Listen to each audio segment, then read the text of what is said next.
Return of the dragon. Pradeep Ranganathan తెలుసు కదా, love today fame hero. So present another blockbuster కొట్టబోతున్నారు. First వచ్చేసి Comali movie, second love today, ఇప్పుడు dragon of the return. So ఈ మూవీతో మామూలుగా కాదు, సో ఒక అదిరిపోయే రికార్డ్ని బ్రేక్ చేశాడు. ఇక ఈ మూవీ స్టార్టింగ్ నుంచి ఎండింగ్ వరకు ఎక్కడ చూసినా కూడా అదిరిపోయే సీన్స్ ఉంటాయి. కాలేజ్ పీపుల్స్కి అయితే చాలా వరకు అయితే ఫుల్ కరెంట్ అయిపోతాయి. ఈ మూవీ డే 2 కలెక్షన్స్ దాదాపుగా తమిళ్, తెలుగు ఎక్కడ చూసినా కూడా యునానిమస్గా కలెక్షన్స్ రీచ్లో భారీగా ఉన్నాయి. ఇందులో ఫాదర్ క్యారెక్టర్ చేసినటువంటి ఖైదీలో ఉన్నారు కదా ఒక కానిస్టేబుల్, సో ఆయన చేశారు భయ్య.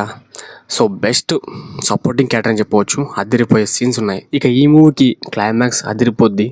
ఫేక్ సర్టిఫికేట్స్ వల్ల జాబ్ కొట్టేశాడు కదా, సో ఆ జాబ్ని వదిలేసి ఒక జొమాటో బాయ్ లాగా, స్విగ్గీ బాయ్ లాగా డెలివరీ ఇచ్చుకుంటూ తన నచ్చిన లైఫ్లో రొటీన్గా ఉండేశాడు. తన లైఫ్ బాగుంటుందని చెప్పి సర్టిఫికేట్స్ క్రియేట్ చేసుకున్నాడు.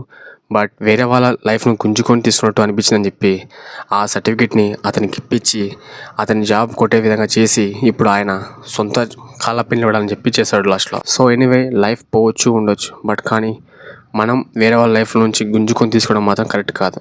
ఎండింగ్ మాత్రం అదృష్టం చెప్పొచ్చు భయ్యా.